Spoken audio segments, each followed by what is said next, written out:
The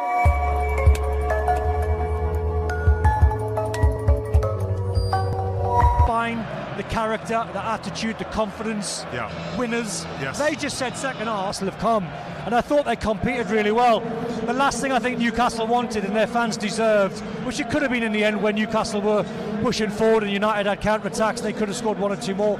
It didn't feel like a maul-in to me, so Newcastle will go again. They'll dust themselves down. I think that'll be the 7 for Newcastle United, again, beaten by Manchester United, and they just want to get back on the bus, get out of there, and make this as distant a memory as possible. It came down to not a bad performance from them. It came down to a rash challenge and a super free kick from Luke Shaw and a finish from Casemiro. It came down to a deflection of Botman when Rashford took the shot. So it was a disappointing day.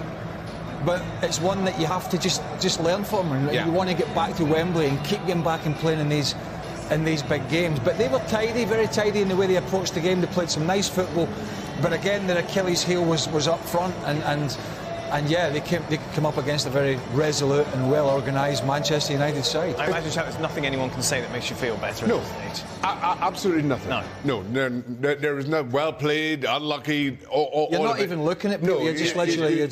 Nothing is registering. It's regardless of how you look back on it, it hurts, and you don't shake that. Right. The thing for me is, and Craig started to talk about it, Bruno Guimaraes has been as important to Newcastle United as Casemiro has been for Manchester United. Right, Newcastle players picking up their runners-up medal. Let's go to John Champion and Stuart Robson now for the trophy lift for Manchester United.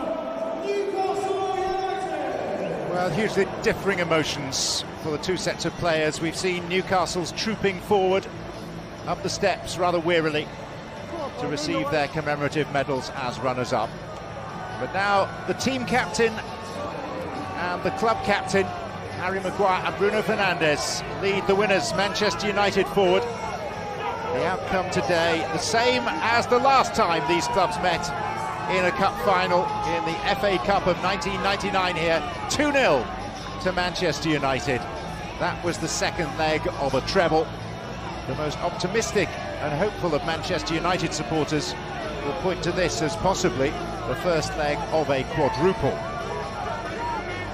Because Manchester United still have a say in the Premier League through to the last 16 of the FA Cup and the last 16 of the Europa League. Adoring pats on the back for the players in the famous red and white of English football's highest profile club. Everything they do makes news. And so much of the news in recent years has been of a negative variety, of a failure to attain past standards. Now, Stuart Robson, there is a feeling of rejuvenation and of renaissance about this club. Absolutely. The manager has come in, Eric Ten Hag, and he had a difficult start.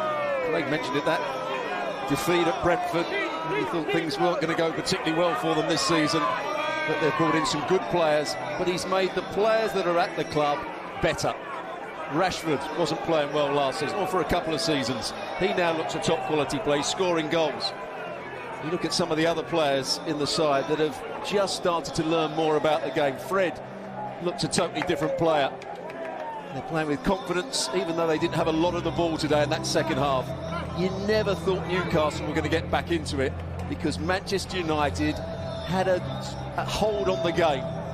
Their defensive understanding, their positional play, their ability on the counter-attack, you always knew that they could be a threat. So really good performance by United without being at their best, and you can feel that's coming on and on. They are a club on the up. So first it'll be the medals. Bruno Fernandes leading the line. Casemiro, whose glancing header from a lovely Luke Shaw delivery set Manchester United on their way. Harry Maguire, the club captain, and they'll assemble in full public glare in front of the Royal Box at Wembley Stadium to await their moment of true acclamation. Manchester Manchester United will have cause to open up their trophy cabinet for the first time in 6 years. The longest drought in 4 decades is finally over.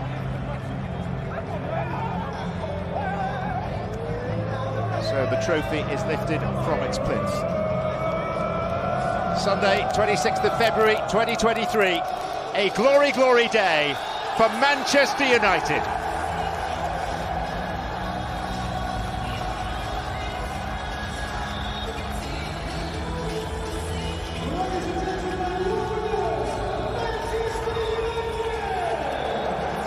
A seminal day, a fresh start, and after 20 league titles, 12 FA Cups, 3 European Cups, now a 6th League Cup and a 46th major trophy.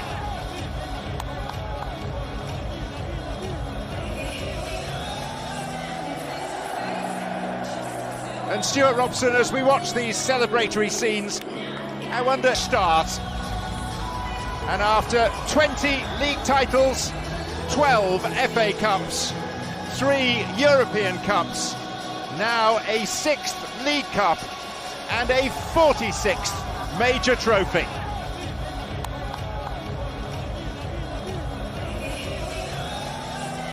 The man who has done more than anyone else to put a smile back on the faces of this giant of a football club.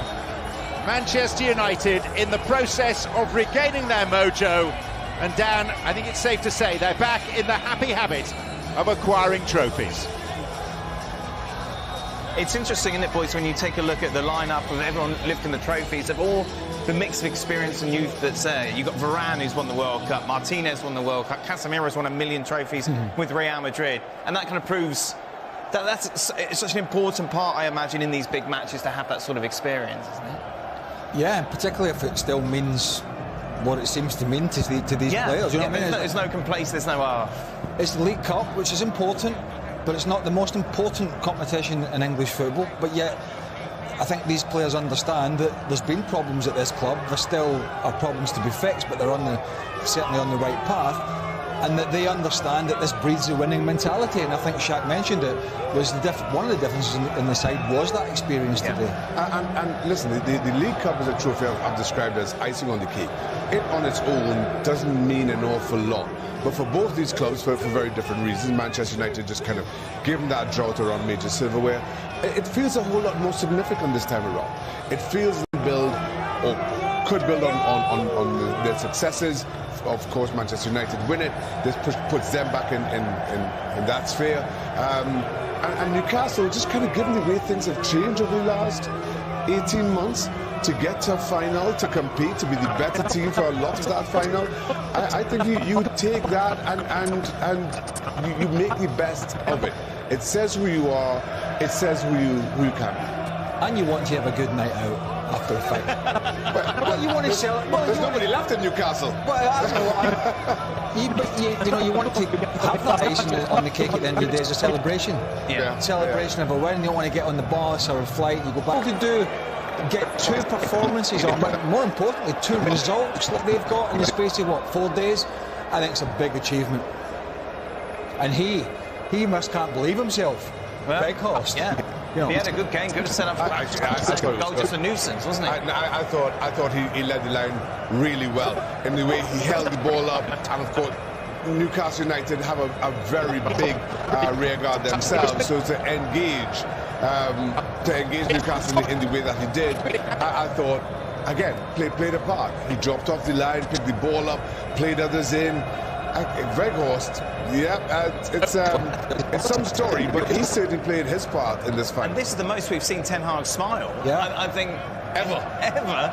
It's a great clip of him dancing with Anthony and Martinez as well. Maybe he's a bit of a dark horse.